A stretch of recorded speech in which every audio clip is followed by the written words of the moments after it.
warahmatullahi wabarakatuh. Hai. Perkenalkan, nama saya Marzila Rahma Andini dengan NIM 2203 10 20 99.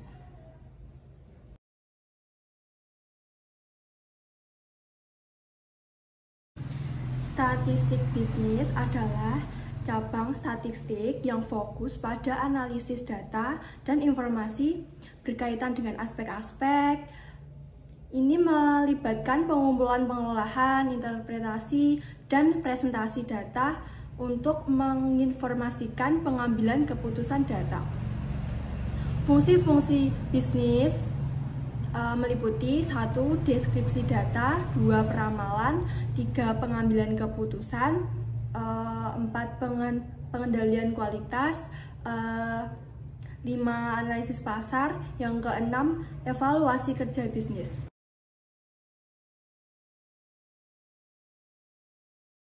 Pemasaran, analisis segmentasi pasar, statistik bisnis dapat digunakan untuk mengidentifikasi kelompok pelanggan yang berbeda berdasarkan karakteristik perilaku pembelian atau preferensi produk. Hal ini membantu perusahaan memahami pelanggan potensial dan mengembangkan strategi pemasaran yang lebih efektif. Yang kedua, keuangan. Analisis resiko investasi, statistik bisnis digunakan untuk mengukur resiko investasi dengan menganalisis data historis tentang kinerja aset atau portofolio investasi. Metode statistik seperti varian dan analisis regresi dapat membantu perusahaan dalam mengevaluasi resiko dan mengembangkan strategi pengelolaan resiko yang efektif. Yang kedua, analisis tren keuangan. Statistik bisnis digunakan untuk menganalisis tren keuangan perusahaan seperti pertumbuhan pendapatan, laba, dan arus kas. Dengan menggunakan metode statistik, perusahaan dapat mengidentifikasi tren jangka panjang, melakukan perbandingan dengan pesaing, dan membuat pekerjaan keuangan untuk perencanaan bisnis yang lebih baik. Yang ketiga, produksi. Kontrol kualitas. Statistik bisnis digunakan dalam pengendalian kualitas untuk memonitor dan menganalisis data tentang kecenderungan, cacat, atau ketidaksesuaian dalam produksi. Melalui metode statistik seperti peta kendali, perusahaan dapat mengidentifikasi penyimpangan dari standar kualitas yang telah ditetapkan dan mengambil tindakan perbaikan. Yang kedua, analisis efisiensi produksi. Statistik bisnis dapat digunakan untuk menganalisis data operasional dalam produksi.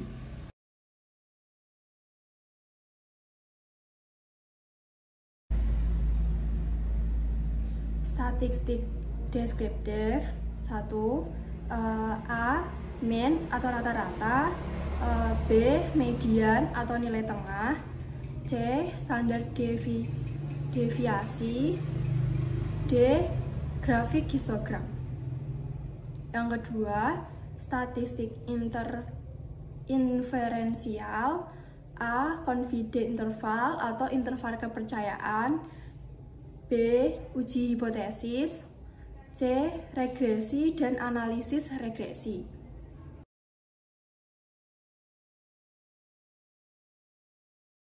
Data kuantitatif. Data kuantitatif adalah data yang dinyatakan dalam angka dan dapat diukur secara objektif. Data ini berhubungan dengan kuantitas atau jumlah suatu variabel. Contoh-contoh dan kuantitatif antara lain: 1. Jumlah penjualan produk dalam suatu bulan. Yang kedua, pendapatan tahunan perusahaan. Yang ketiga, jumlah karyawan dalam sebuah divisi. Yang keempat, waktu yang dihabiskan dalam proses produksi. Yang kelima, harga saham perusahaan pada suatu tanggal. Lalu yang kedua, data kuantitatif adalah data yang tidak dapat diukur secara numerik dan berhubungan dengan sifat atau kualitas suatu variabel. Data ini memberikan informasi deskriptif tentang atribut, opini, atau karakteristik suatu objek atau individu. Contoh-contoh data kualitatif antara lain: 1. Jenis produk dijual oleh perusahaan. Yang kedua, kategori kepuasan pelanggan, puas atau tidak puas atau netral. Yang ketiga, pendapat karyawan tentang lingkungan kerja. Yang keempat, tingkat pendidikan karyawan SD, SMP, SMA. Lalu yang terakhir, warna preferensi pelanggan.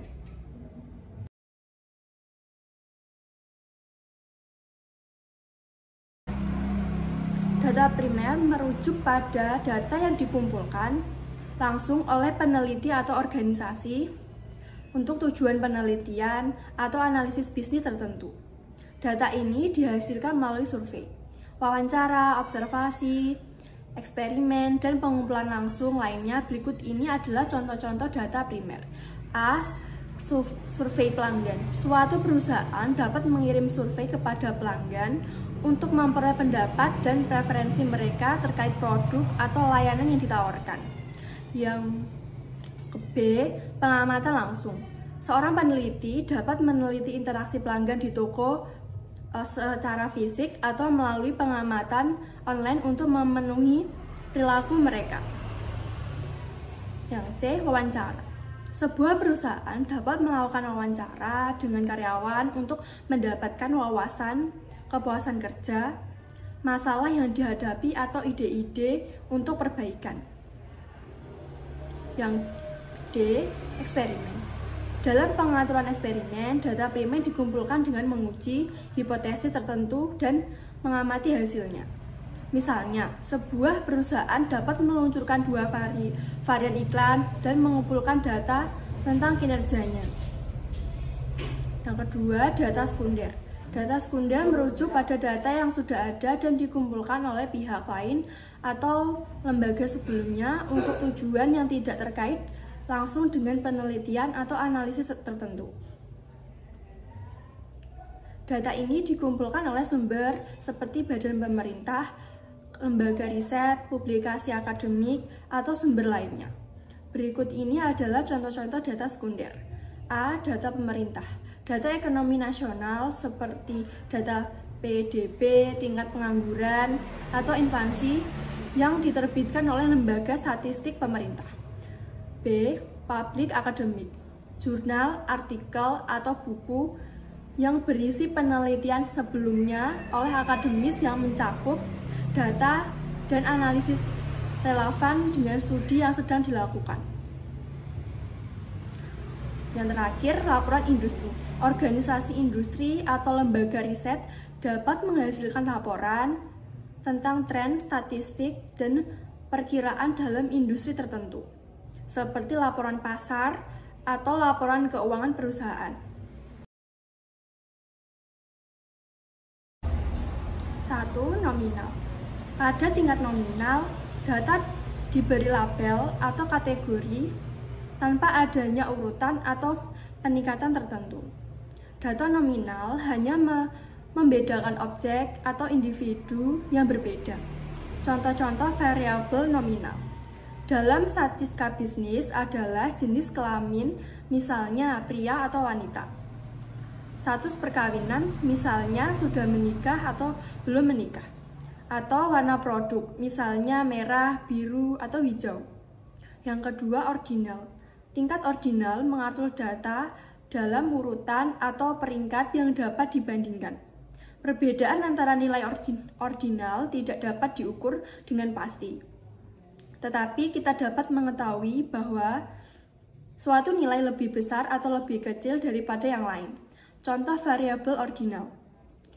Tingkat kepuasan pelanggan, misalnya sangat puas, puas, tidak puas, dan netral.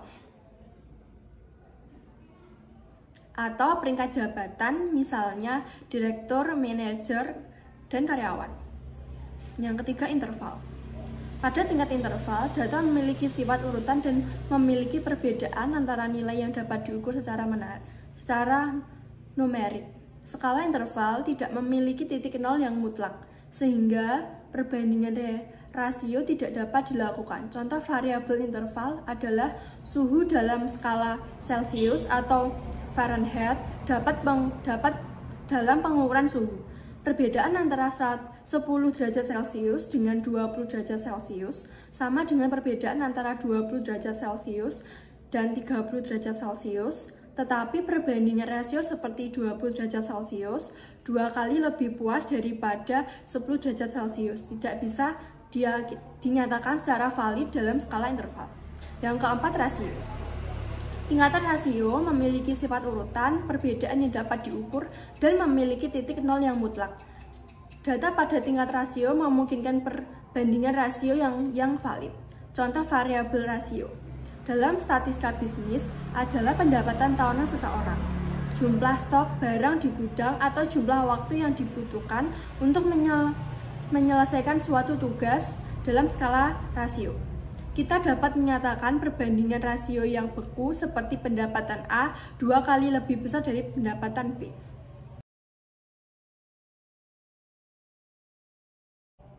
Dalam konteks statistika, populasi menuju pada keseluruhan kumpulan individu, objek, atau peristiwa yang memiliki karakteristik yang ingin kita pelajari atau generalisasi. Populasi dapat berupa manusia, hewan, tumbuhan, benda mati, atau bahkan peristiwa seperti hasil suatu eksperimen.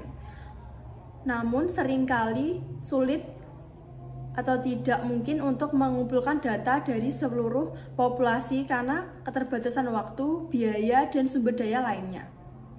Oleh karena itu, peneliti seringkali menggunakan sampel sebagai representasi yang lebih kecil dari populasi. Sampel adalah subjek dari populasi yang dipilih secara acak atau dengan metode tertentu. Sampel digunakan untuk mengambil kesimpulan atau membuat generalisasi tentang populasi. Secara keseluruhan, sampel harus dipilih secara acak agar dapat mewakili populasi dengan benar dan menghindari bias yang tidak diinginkan. Contoh, misalkan kita ingin menentukan tinggi rata-rata SMA di suatu kota. Populasi dalam hal ini adalah semua siswa di kota tersebut, namun karena keterbatasan waktu dan sumber daya, kita tidak dapat mengukur tinggi semua siswa SMA di kota tersebut. Oleh karena itu, kita mengambil sampel acak sejumlah siswa dari beberapa sekolah di kota tersebut.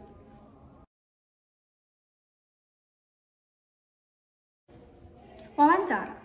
Wawancara melibatkan interaksi langsung antara peneliti dan responden dengan tujuan untuk mendapatkan informasi yang relevan. Instrumen yang digunakan dalam wawancara adalah daftar pertanyaan atau panduan wawancara. Contoh instrumen, sebagai contoh dalam penelitian tentang kepuasan pelanggan di sebuah restoran. Instrumen wawancara dapat berisi pertanyaan seperti A. Bagaimana pengalaman Anda dalam mengunjungi restoran kami? B. Apa yang Anda sukai tentang makanan kami? C. Apakah ada masalah atau keluhan yang ingin Anda sampaikan? Yang kedua, observasi. Melibatkan pengamatan langsung terhadap perilaku atau kejadian yang ingin diminati. Instrumen yang digunakan dalam observasi bisa berupa daftar, cek, atau catatan pengamatan. Contoh instrumen, misalnya dalam penelitian mengenai pola pembelian konsumen di sebuah toko swalayan. Instrumen observasi dapat mencakup A. Daftar produk yang dibeli oleh setiap konsumen, B. Waktu dan durasi kunjungan setiap konsumen ke toko, C. Perilaku konsumen saat memilih produk. Yang ketiga, kuesioner.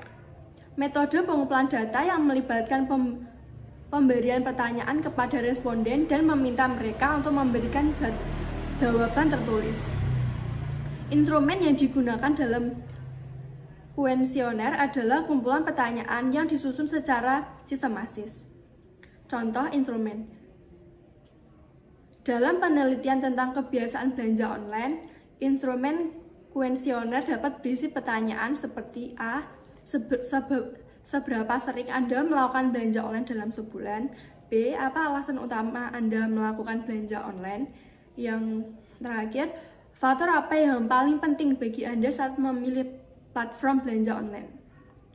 Yang keempat, dokumentasi.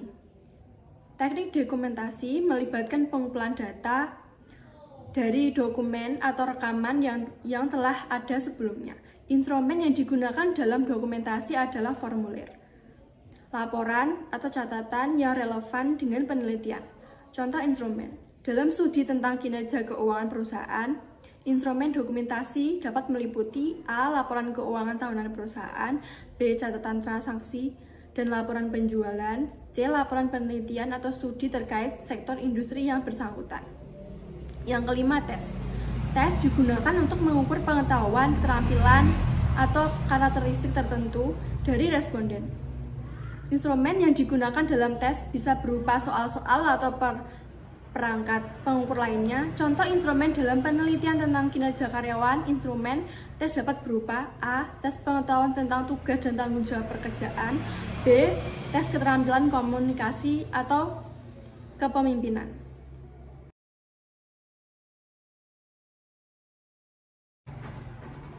Contoh hipotesis penelitian tergantung pada permasalahan penelitian yang ingin dijawab. Berikut adalah contoh hipotesis penelitian dalam dua permasalahan yang berbeda. Contoh 1. Perusahaan penelitian. Apakah latihan fisik secara teratur dapat meningkatkan kualitas tidur pada mahasiswa? Hipotesis penelitian. Mahasiswa yang melakukan latihan fisik secara teratur akan memiliki kualitas tidur yang baik dibandingkan dengan mahasiswa yang tidak melakukan latihan fisik secara teratur. Contoh yang kedua, permasalahan penelitian. Apakah konsumsi makanan cepat saji berhubungan dengan resiko kelebihan berat badan pada remaja? Hipotesis penelitian. Remaja mengkonsumsi makanan cepat saji secara teratur akan memiliki resiko kelebihan berat badan yang lebih tinggi dibandingkan dengan remaja yang mengkonsumsi makanan cepat saji yang lebih sedikit atau jarang mengkonsumsinya. Dalam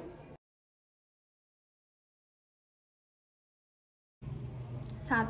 Mean atau rata-rata. Mean adalah nilai rata-rata dari sekelompok data. Untuk menghitung mean, jumlahkan semua nilai dalam data dan bagi jumlah tersebut dengan jumlah total observasi. Mean digunakan untuk memberikan gambaran umum tentang nilai tengah dari data tersebut.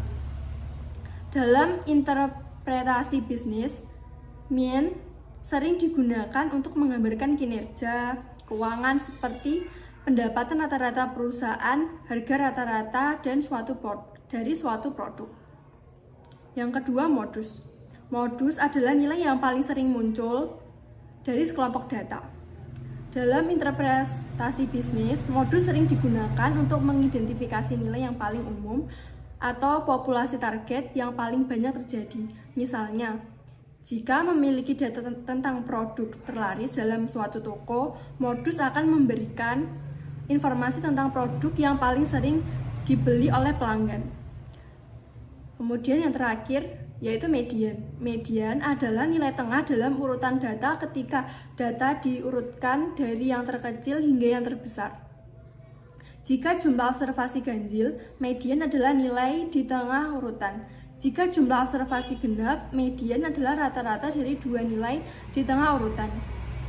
Median digunakan untuk memberikan gambaran tentang pusat distribusi data yang tidak dipengaruhi oleh nilai-nilai ekstrem.